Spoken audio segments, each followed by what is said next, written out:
Nicolas Poussin malte diesen dramatischen Moment aus Ovids Geschichte von Pyramus und Thisbe. Die Vorbilder für Romeo und Julia durften sich nicht lieben, taten es aber doch und starben am Ende.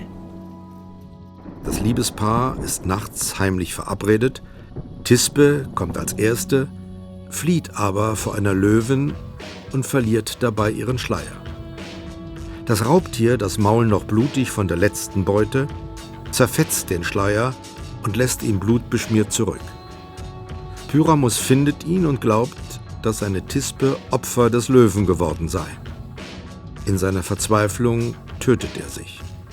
Thisbe kehrt zurück, findet den Leichnam und gibt sich ebenfalls den Tod.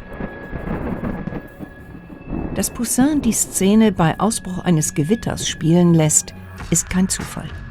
Das Unwetter auf dem Bild findet sein Pendant in Thisbes Herzen. Der Sturm am Himmel tobt auch in ihrem Inneren.